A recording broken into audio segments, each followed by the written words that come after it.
In April 2025, the popular and critically acclaimed Netflix show Black Mirror returned to our TV screens. I sat down to watch it soon after it came out, and I mostly enjoyed it, but this video isn't going to be a critical analysis of the newest season. In fact, there's only one episode within the season that I want to discuss. Common People was the first episode of Season 7. While narratively it felt a bit jumbled, seemingly allergic to picking one singular plot point to focus on, the premise of the episode is what I actually want to talk about. At the beginning of the episode, a school teacher named Amanda passes out in the middle of class. At the hospital, her husband, Mike, receives devastating news. Amanda has a large brain tumor and may never regain consciousness. However, there is good news. A new tech startup called Rivermind has developed an experimental procedure for people like Amanda, and they're willing to help her and Mike. Essentially, Rivermind can make a backup of her brain and map it onto a computer, after which they will surgically remove the affected part of her brain and the tumor. The removed tissue can then be replaced with synthetic receiver tissue, into which her backup will be neurally transmitted through things akin to cell towers. With the backup being transmitted, the removed section of her brain will be able to work like usual. The salesperson at Rivermind tells Mike that the surgery is free, but for this life-saving care, he'll have to pay $300 a month. $300 a month to keep his wife alive. Now, I'm just going to tell you straight up, I think that requiring anyone to pay in any way, shape, or form for healthcare is evil, but for Mike, $300 a month doesn't seem that bad at first. It doesn't stay that way though. In what is a satirization of streaming subscription models and healthcare, the price of Amanda's life-saving care continues to rise, and as do the premium benefits. You know, like being able to teach your students without getting an ad read transmitted into your brain and out through your mouth. Amanda also can't go past the range that her subscription model pays for, limiting her travel to only within her state county. If she goes outside of her range, she essentially becomes brain dead until she re-enters the coverage area. For an increase in coverage range, Mike will have to upgrade to the Plus tier, costing $500 a month, on top of the already existing package, netting a total of $800 a month for Amanda to continue living. In order to afford this, Mike begins selling himself on a streaming platform that allows users to pay performers to do anything. Sexual fetishes, ripping out teeth, drinking soap, self-harm. I guess all of those could be sexual fetishes, actually. These people will pay high prices to make Mike do anything. It actually doesn't sound much different than Kick, does it? Amanda also begins sleeping increasingly more. What started as a mere 2-hour increase in her sleep ends up turning into days spent 12 hours or more in sleep mode, unless Mike bumps up her subscription. Now there's an exciting new tier called Rivermind Lux, costing a mere extra $1,000 per month. Don't fret though. Mike can buy temporary boosters that will last for a few hours or days. These allow Amanda to temporarily experience the benefits of the Lux package, including mood and trait dials that she can bring up and down, meaning she can, for example, bring up her pleasure sensors, or her parkour skills, which are pulled from other Rivermind users. After his coworkers discover that he's doing fetish content online, Mike gets into an altercation at work. Mike loses his job, meaning Amanda is now dropped down to the common tier at Rivermind. Even more evil, Mike and Amanda find out that if Amanda becomes pregnant, she'll have to pay an extra $90 a month just for being pregnant. In the end, Amanda begins to shrivel down to nothing, and Mike and her agree that she should die. In the last minute of the episode, Mike smothers her to death, and then goes back to streaming in order to make money. I don't know if her dead body was still there while he was streaming.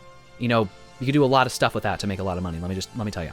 Now, this all might sound insane and incredibly depressing. Black Mirror episodes are usually a satirization of something or an idea of what life could be like in the future.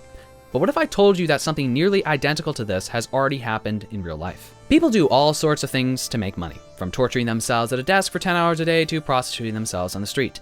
Mike's money-making performances aren't too far-fetched, but a subscription model for life-saving care?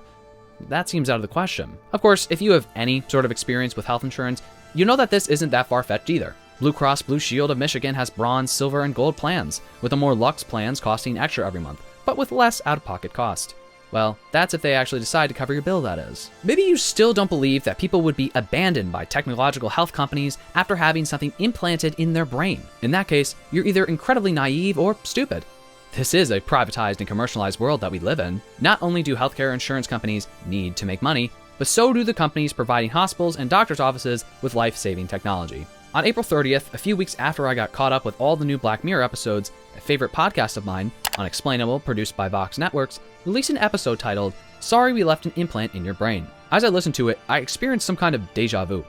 Wasn't this the exact plot that I just watched in a Black Mirror episode? The comments under the episode expressed a similar sentiment to mine. It's almost like it's the very idea of capitalism that's wrong, but you guys will never understand or say it. Crazy how we are living in a world that decentivizes the improvement of life for thousands of people because there's no financial gain. One person even wrote, "This is very Black Mirror Season 7, Episode 1. Today, I'm going to cover the investigation that was reported on in the Unexplainable episode, and how Black Mirror, a show with concepts thought to be in some far-off future, is already here. It's called healthcare." Liam Drew is a freelance science journalist. In an April Unexplainable episode, he was interviewed on his reporting for science magazine Nature. The article, published in December 2022, is titled, "Abandon: The Human Cost of Neurotechnology Failure." It's a very expansive article, detailing multiple cases of people who received electronic implants from neurotechnology health startups.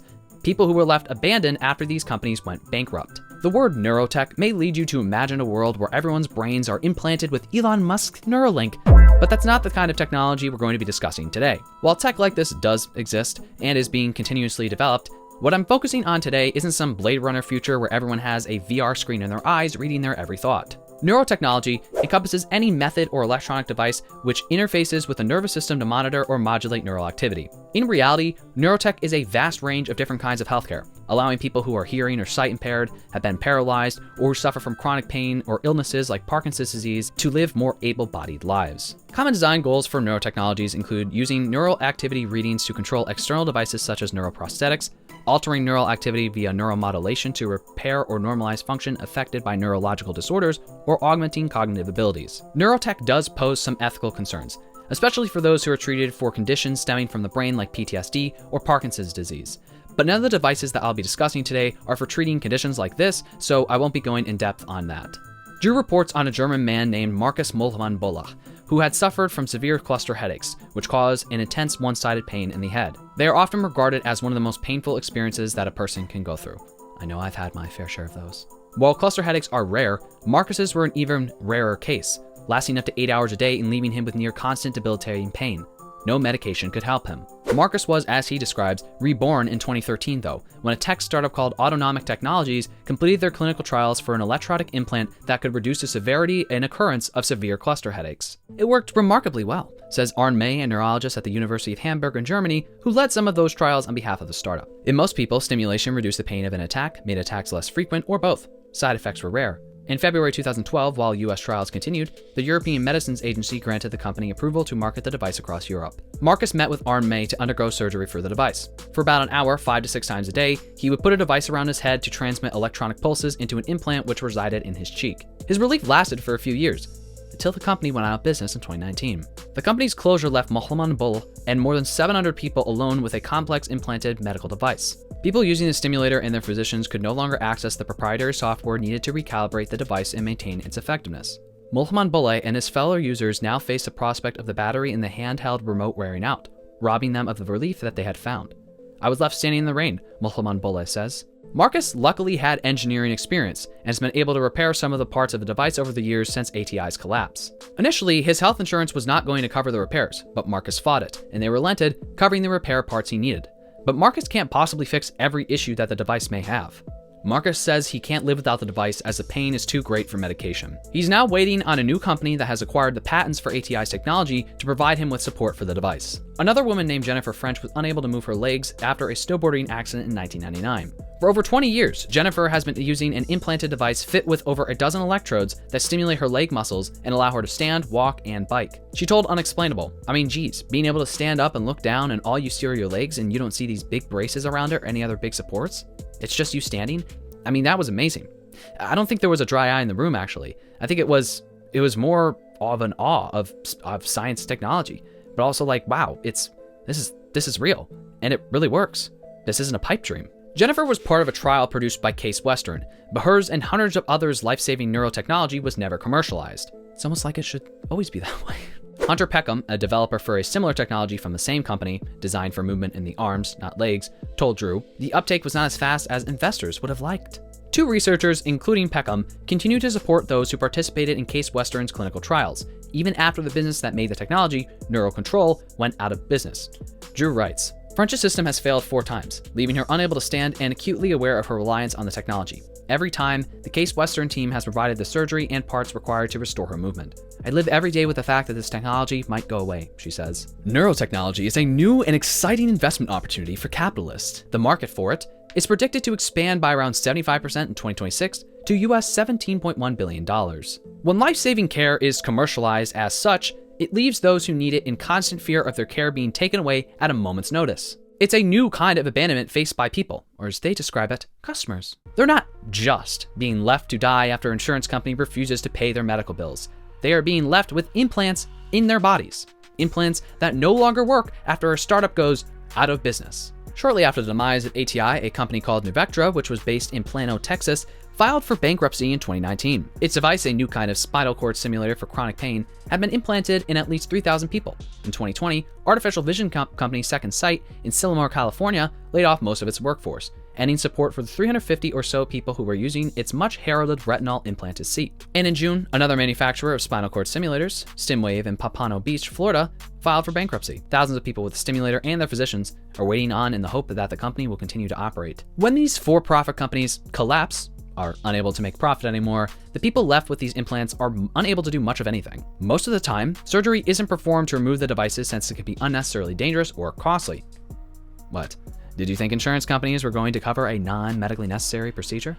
They don't even cover medically necessary ones. If patients have the option to replace old implants with new ones that actually work, insurance will likely cover that. Sometimes, patients even have the option to replace their devices with different but similar ones from alternative companies. In the end though, surgeries as such should have never been needed.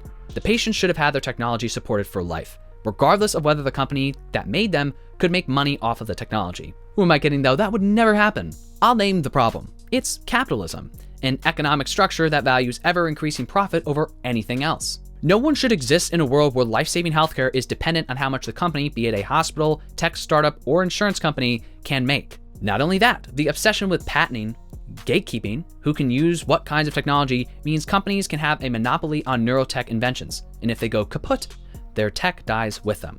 Drew interviewed a neurosurgeon named Robert Levy who practices in Florida. Levy became a chairman of Nuvectra's medical advisory board in 2016. Levy even performed some of the surgeries for Nuvectra's spinal cord stimulator and had ties with ATI, wherein he took part in their clinical trials as a provider for their cluster headache device. In 2019, however, Nuvectra filed for bankruptcy, as did ATI in the same year. Even before this happened though, Levy left the board and cut ties with the company completely due to how the company was treating its customers in order to stay in business. Well, you can see that didn't work out. All of us who had any association with the company at the time expressed our severe dissatisfaction with closing the company, which we felt was unethical, Levy says. From now on, Levy requires any new company that asks him to implant its product to send him a letter guaranteeing support for people who've had the surgery, should something happen to the business. If they should not supply such a letter, they're not going to be included in my practice, he says. Patients are suffering terribly, he says. Making them the victims of bad business practices or bankruptcy is horrible for patients, horrible for the field, and grossly unethical. Drew references a 2021 article from the Neuromodulation Journal in which they conducted a survey on surgeons who implant neural stimulators. They found that 86% backed standardization of the connectors used by these devices. Standardization would make neurotechnology the same across the board for all companies, meaning if one couldn't make profits, another could take up a patient's case and continue providing care for them and their devices. Drew states, cardiac pacemakers have included standardized elements since the early 1990s, when manufacturers voluntarily agreed to ensure that any company's power supply could fuel a pacemaker from any other company. Many of those same companies are now the biggest names in spinal cord stimulators and DBS systems. Hunter Peckham from Case Western told Drew that he wants neurotechnology to become open source, meaning there's no patents or copyright in the tech, allowing any company to reproduce what another company has invented. One of the auspices of the Institute for Functional Restoration, a nonprofit organization that he and his colleagues at Case Western established in 2013, Peckham plans to make the design specifications and supporting documentation of new implantable technologies developed by his team freely available. Then people can just cut and paste, he says. Standardization in open source would be an excellent step, but they won't solve the root of the problem, a for-profit healthcare system. I discussed some of this in the video I made on Luigi Mangione and the United Healthcare CEO assassination, which mostly focused on United Healthcare as an entity, but I want to dive more into healthcare as a whole. The issue of abandoned neurotechnology is just a symptom of the healthcare industry, as the problems expand far beyond a group of people affected by its own fatal flaws and far beyond the United States. Now, the US, out of any rich and developed nation, has possibly the worst healthcare imaginable. It is one of the only developed nations that primarily relies on privatized healthcare for virtually all of its citizens. Let's use my own life as an example of the various points that I wish to touch on in this section. When I was a child, like a small child, my insurance was covered by my father's job. In fact, this is the primary way that the majority of Americans, 60% in 2023 as reported by KFF, get their health insurance. This is called employer-sponsored insurance, or ESI. ESI plans give group discounts to employers and their workers, meaning that employees at companies that offer ESI will typically spend much less on insurance and out-of-pocket costs than someone on an individual healthcare plan. While ESI plans can offer great health insurance benefits for people, ESI coverage can vary a lot based on a worker's income level and the size of the business that they work at. KFF reported in 2024 that, in 2023, 64.7% of uninsured workers worked for an employer that did not offer them health benefits. ESI coverage also usually only applies to full-time employees. For those who are self-employed or in more complex working circumstances, they're left to fend for themselves, shelling out massive amounts to afford healthcare. Keep in mind, most insurance plans don't even include dental or vision benefits. Moreover, deductibles and premiums for workers have continued to rise for ESI healthcare, as have all healthcare costs, including insurance and care itself. Now, it's a long story, like most of my life, but my father lost his job when I was a kid. I have been on and off health insurance for most of my life. We were never rich, and all the places he worked at after that didn't offer ESI coverage, so it was hard for us to pay for individual plans. I say us like I was the one paying for it.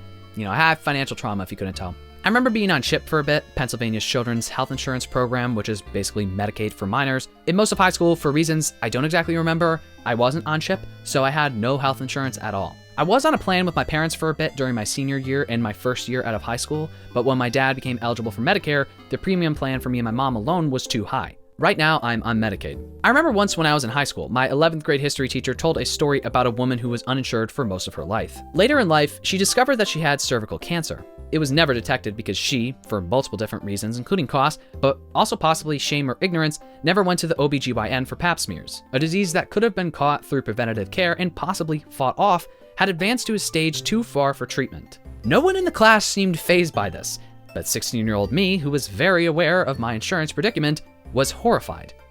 What if something like that happened to me? Even on Medicaid now, which covers much more than your average private plan and requires little to no out-of-pocket cost, I've had many bad moments within the healthcare system. While I'm really only focusing on the for-profit flaws in this video, there's dozens of issues both connected and completely separate from this industry, such as how patients in chronic pain are treated, how hard it is to access care, and the insidious ways that preventative care extending much farther outside of the doctor's office is rendered inaccessible to many. I find it extremely odd that 2 weeks after I suffered an irreversible spinal disc injury, a masked man who allegedly also suffers from severe spine issues assassinated the CEO of a private healthcare insurance company. My thoughts on healthcare and health insurance have only continued to become more radical as I've suffered through severe pain for 7 months, following years of chronic pain prior to that, and have had to go through multiple doctors and rounds of physical therapy. I've had 3 MRIs done in the past year, and they all cost me $1. Without insurance, each of them would have cost around $1,200. I didn't receive any bill for my surgery in May. This is how healthcare should be for every person. Even though my physical therapy is covered completely, I have other issues in other parts of my body. Issues that don't have doctor scripts written for them. Therefore, it's impossible for my physical therapist to treat my entire body in our treatment. Instead, it's only one part at a time. And if you're not showing improvements, insurance will say fuck you and kick you to the curb. The Affordable Care Act, aka Obamacare, because some Trump supporters had no idea that they were the same thing, greatly expanded coverage options for Americans after it was signed into law in 2010. In an analysis of over 400 studies from 2014 to 2020, KFF found that the Medicaid expansions created by the Affordable Care Act increased coverage gains and access to care in states where Medicaid expansions were adopted. Through the Medicaid expansion, states could now cover people up to 138% of the federal poverty line. In the 10 states that haven't adopted the expansion, 1 in 5 working adults are stuck in a coverage gap. They make too much to qualify for assistance, but can't afford individual plans for health insurance. Shalina Shatlani wrote for Slateline. In Alabama, for example, people are only eligible for Medicaid if they earn at or below 18% of the federal poverty line, about $4,678 a year for a 3-person household. But health insurance cost subsidies would only kick in for people earning at 100% of the federal poverty line. Talk about a fucking joke. The uninsured population, while greatly decreasing following the Affordable Care Act's Medicaid expansions, still remains at around 25 million people in 2023. In 2023, 63% of uninsured adults aged 18 to 64 said that they were uninsured because the cost of coverage was too high. Nearly half, 49% of uninsured adults, say they have difficulty affording healthcare costs, more than double the share of those with private insurance, 21%. These costs can quickly translate into medical debt, since most people who are uninsured have low or moderate incomes and have little, if any, savings. More than 6 in 10, 62% uninsured adults report having healthcare debt compared to over 4 in 10, 44% insured adults. In the US, 14 million adults owe or are in over $1,000 worth of medical debt, and 3 million people owe debt amounting to more than $10,000. While this may not seem like a lot out of 350 million people, the reality is that most Americans are just a few steps away from becoming a part of this statistic. One denied bill by an insurance provider, one copay just too high, or one emergency for someone without insurance, and we all face the risk of being burdened with medical debt. Moreover, those who are unable to pay bills are less likely to seek care in the first place, meaning there is certainly a big group of people who are likely to go into debt if they sought care but didn't do that because of the cost. All of that being said, the statistic that I just read was only pulled from government data. Recent non-government data from 2022 has actually shown that the number is much higher. More than 100 million US residents have some kind of medical debt. Now, that sounds about right. In the past 5 years, more than half of US adults report that they've gone into debt because of medical or dental bills, the KFF poll found. A quarter of adults with healthcare debt owe more than $5,000, and about 1 in 5 with any amount of debt said they don't ever expect to pay it off. Debt is no longer just a bug in our system, it's one of the main products, said Dr. Rishi Manchada, who has worked with low-income patients in California. Patient debt is piling up despite the landmark 2010 Affordable Care Act. The law expanded insurance coverage to tens of millions of Americans, yet it also ushered in years of robust profits for the medical industry, which has steadily raised prices over the past decade. A lot of the debt is not obvious to the government since it's hidden in credit cards or payment plans. 63% of people with debt cut back on basic spending, and 17% even declared bankruptcy or lost their home. According to the poll, half of Americans don't have enough money to pay a sudden $500 medical bill. In states where Medicaid wasn't expanded, largely southern states, medical debt is more prevalent. Black and Hispanic adults are 51% and 35% respectively more likely to be in medical debt. Black adults are also more likely to be denied care because of their debt than white adults. One woman interviewed by KHN was in temporary subsidized care for her breast cancer, which ended after she entered remission. Her cancer came back though, and she was left uninsured. It took her 6 months to even find a new doctor who would see her after she began accruing debt. Like those who have been convicted of a felony, debt can impact your ability to work or find a place to live. It's a near comedic irony. Punish you for doing something wrong, force you to rehabilitate, and then make it impossible for you to do so. Another woman gave birth to twins who were 10 weeks premature. They were diagnosed with cerebral palsy, with one requiring multiple surgeries. After years of therapies for the twins, she and her husband were pushed into $80,000 worth of debt, mostly due to insurance denying some of the children's care, deeming it unnecessary. As if insurance companies know what is or isn't medically necessary. After 10 years, they're still paying off about $10,000 worth of debt.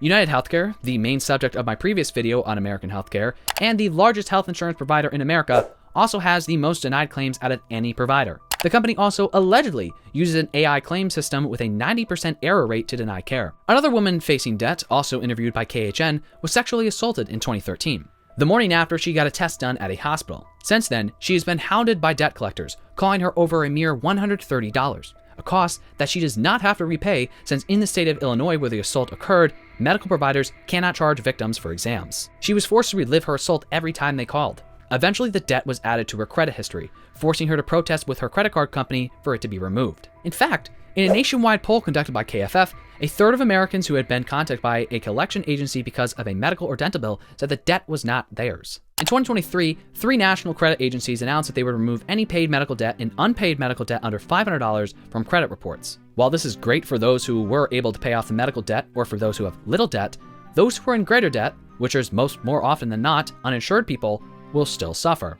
All of this is only set to intensify, and already has, because of the gluttonous, hideous bill. While the bill is set to negatively impact many areas of life, like making the rich even wealthier and cutting other low-income programs like SNAP, its effect on Medicaid and healthcare in general, but rural healthcare specifically, will be one of its most dire consequences. The bill will likely result in up to 15 million people losing health insurance by 2034, with its over $1 trillion budget cuts to healthcare. It won't save the government any money though, since it's expected to tack on another $4 trillion to the federal deficit. The biggest cuts will affect Medicaid coverage. Moreover, the eligibility to Medicaid will change. In order to qualify for Medicaid, you've needed to spend at least 80 hours a month in school or working or volunteering. On January 1st, 2027 though, recipients will need to prove every month that they are meeting the eligibility requirements. That's an impossible burden for anyone with, I don't know, a life. On top of that, proving that you've met the requirements can be difficult for those who might be self-employed or who have had to miss work for that month. Administrative costs across states will increase, while at the same time, it's been documented that requirements like these don't increase employment rates. What does increase? Debt! Many lawfully present non-citizens will also become ineligible for the Medicare and Affordable Care Act subsidies. At the core of all this is the fact that everyone, whether they're a loser who sits home at day and does nothing, or a hard worker, deserves medical care. We shouldn't have to prove our value to society to make sure that we don't lose our health insurance. For low-income seniors on Medicare, those who benefit from low-income subsidies will have to pay more for prescriptions, as the law will reduce how much support those benefiting from those subsidies will receive. Enrolling in the Medicare Savings Program will also become harder for people who need it. Anyone who is enrolled in private healthcare plans through the Affordable Care Act website will also struggle more, as reported by Johns Hopkins. Enrollees will need to update information around their income, immigration status, and other details every year or risk losing coverage. Plans are no longer automatically removed. Last year, 10 million people were automatically re-enrolled. The open enrollment period has been shortened by a month, now ending December 15th rather than January 15th. For the current plan year, 40% of people signed up after December 15th. Premiums are predicted to increase for 2026 by an average of 75%. The effect that this bill will have on rural healthcare facilities will also be disastrous. About a fifth of Medicaid recipients live in rural communities. Healthcare access in rural communities is already rocky.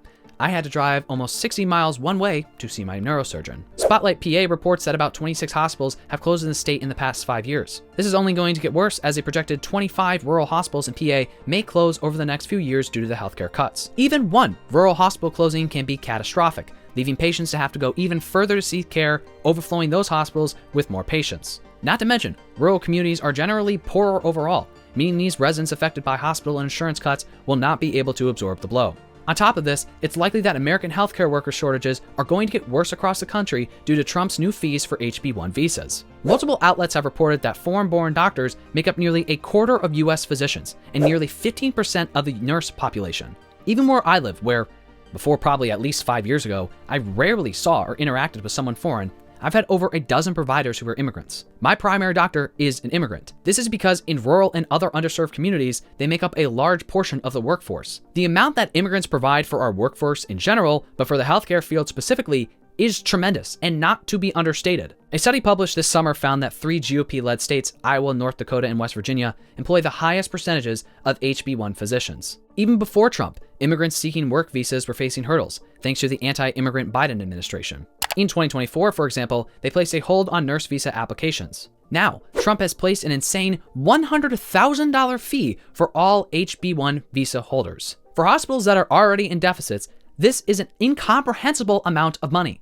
If a hospital needs 50 foreign residents and it's $100,000 for each one, that's $5 million, and that's not going to happen, said Dr. Bobby Mukamala, the president of the American Medical Association. There will be shortages. If exemptions to the fee are not made for physicians coming from abroad to care for Americans, Dr. Mukamala said, spots at hospitals will not be filled, wait times will go up, and people will wait even longer at emergency departments. Politico reported that President Donald Trump's directive gives the Department of Homeland Security the power to exempt individual workers, companies, or even entire industries from his H-1B visa fee if it deems doing so is in the national interest. Trump also temporarily suspended new interview appointments for J-1 visas, which are given to doctors working in their residency. These doctors make up 1/6 of residents in American hospitals. What this situation shows, more than anything, is the bad faith of right-wing rhetoric on immigration. MAGA extremists obsess over the idea that foreign nationals living and working here are somehow taking advantage of, or even threatening, the United States and its citizens. But in healthcare, as in many other areas, reality tells a different story. Without foreign medical graduates,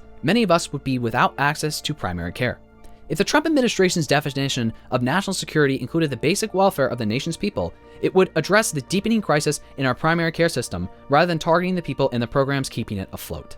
Despite the gluttonous, hideous bill promising $50 billion to rural hospitals, this is only a fraction of the cuts and won't make up for all the money the hospitals will lose. Half of rural hospitals across the country are already in a spending deficit. Not only that, but states need to apply with a detailed healthcare plan before December 2025 for half of this $50 billion that will then supposedly be equally allocated to each state, which of course makes zero sense. The other half will be allocated by the government as determined by certain requirements. U.S. News reported Medicaid spending in rural areas will decline by as much as $119 billion, or 15% over 10 years, including a loss of $50.4 billion in Medicaid funding for rural hospitals at a time where nearly half have already been operating at a financial loss. The Senate's bill inclusion of a $50 billion rural hospital fund won't address this shortfall. CEO of Endless Mountains Health Systems in Pennsylvania told the Pennsylvania Independent that she expects Endless Mountains Health System to lose about $500,000 over the next 10 years due to Medicaid cuts. These projected cuts, which are based on figures Stone received from the Hospital and Health System Association of Pennsylvania, are largely due to lower Medicaid reimbursement rates under the One Big Beautiful Bill Act, Stone explained. If you see that reduction over the next 10-year period, It's going to mean that we're not getting paid the actual cost of providing care, Stone said. There's not really a lot of volume in rural areas that are commercially insured to make up that shortfall, so it will have an impact on our ability to retain staff to offer additional services. Most of the people who live in these areas, Republican or not, are extremely upset over the passage of this bill. They see it for what it really is: another way to disadvantage already struggling Americans and communities. A 2023 Gallup poll found that 53% of Americans believe that the government should ensure health coverage for all US residents. While this may seem like the solution to all of our problems, government-run insurance institutions and hospitals are still for profit in a sense, with aspects of the private insurance industry still being a core functioning method behind them, meaning there is not an easy government fix that will save us and the healthcare industry. This fact is only further evident when we look at other Western countries that rely on public healthcare, like the UK, Australia, or Canada. Let me be clear, universal healthcare is good. I'm not arguing against that at all. I think I've made it clear that I believe everyone should have healthcare, preventative and immediate, regardless of their status as individuals. I just want to point out that even in countries that have had highly regarded public healthcare programs, issues exist, largely due to the fact that we still exist in a majority capitalist world, with money being the driving motivator for all decisions, whether or not they're being made by public or private entities. However, I don't think I need to point out the obvious. One is significantly worse than the other, as I've made it clear throughout this video. America is the perfect example of that. The UK has dealt with all the aforementioned issues of public healthcare, but on top of that, their public healthcare system has been in what many describe as a crisis for a few years now. As the NHS waitlist reached an all-time high in September of 2023, with about 7.7 million people on it, some people have been turning to private healthcare instead, despite its rising cost. Since COVID, the NHS has been increasingly overwhelmed, with half of the people on waiting lists waiting for over 18 weeks. Some people are paying for procedures out of pocket. Others are getting on individual or employer-sponsored plans through private insurance. The Guardian reported that the value of the UK's private healthcare market rose to a record £12.4 billion last year. As private medical insurance boomed, total revenues generated in the independent healthcare sector hit an all-time high in real terms pegged to 2003 prices, research revealed. To help clear the backlog, the NHS paid more to private providers to offer treatments. It spent £2.1 billion in private hospitals last year, offered £1.9 billion in 2022, accounting for nearly a third of the revenues compared with 10% 2 decades ago. The NHS spent a further £1.5 billion at private clinics. At the end of the day, this increase in private healthcare means that the UK healthcare sector will become even more like the US. Who can afford to switch to private healthcare for faster wait times? Who can't? When private healthcare dumps you, people are left to go back to the NHS. And for those who rely on the NHS alone, they're left to rot as the system fails, unable to keep up with the demand. It's a constant cycle because private insurance and the healthcare industry in general really only cares about money. And if your public healthcare sector fails, then that's a perfect opportunity for private companies. You've now got more and more people who are having to pay out of their own pockets for things like dental care or operations that aren't available on the NHS, said David Rowland, director of the think tank Center for Health and the Public Interest. You've got a trend there, which is the state government moving responsibility for paying the healthcare away from collective resources, taxpayer income, back on the individual. Nobody's being honest about the extent to which this is happening. No politician has stood up and advocated for it. It's a trend which has been happening increasingly over the past 30 years with Labour, Conservative, and Lib Dem parties in charge. Unfortunately, coverage does not equal care, and this goes for public and private insurance as more countries face physician, nurses, and even hospital bed shortages. Countries also don't invest in preventative care at all. Preventative care can mean anything from having a healthy diet or valuable education on health and fitness. No wonder why the aging population, which is very high in both the UK and Pennsylvania, face such complicated health problems that overwhelm these systems. As Trump and his followers at the top continue to punish the working class, healthcare in America is going to get worse. No one should have to rely on private insurance at all for healthcare. No one should be denied care, and no one should ever have to pay to receive care. The US should take notes on what happens when providers are chronically underpaid, overworked, and understaffed. And the UK should take notes on what can happen when residents are forced to opt into a capitalist healthcare model that kills patients in order to make a profit. A very small one at that, by the way. At the end of the day, though, the issues with privatized and/or money-centered healthcare are far-reaching. And unless we cut off a sickness from the root, we'll all be left to rot. While this video started out as a report on medical devices and corporate greed, I hope you can see now that the issues outlined with neurotechnology and even within the Black Mirror episode are far more overreaching than they may seem. Black Mirror isn't speculative fiction, it's a mirror of reality.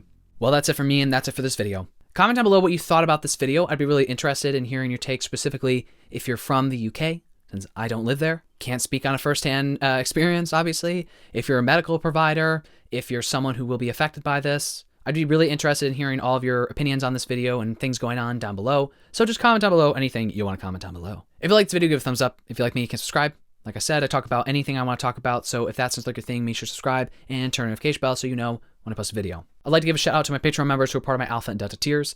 Thank you so much to Dallas Andrade, Elizabeth Ruiz, and Emberlyn McCooley. Thank you so much for your continued support. It means a lot to me. If you sign up for my Alpha or Delta tiers, you will get a special verbal shout out by me at the end of all my videos. So if you have the money and you're interested in that, feel free to check it out. If you want to join one of my lower tiers, the link will be in the description. Please join. Thank you so much to all my Patreon members. I really hope you all enjoyed this video, and more importantly, I really hope I see you in the next video. You know, if your insurance doesn't deny you care and you die. So let's hope that doesn't happen and you'll be there in the next video. Okay.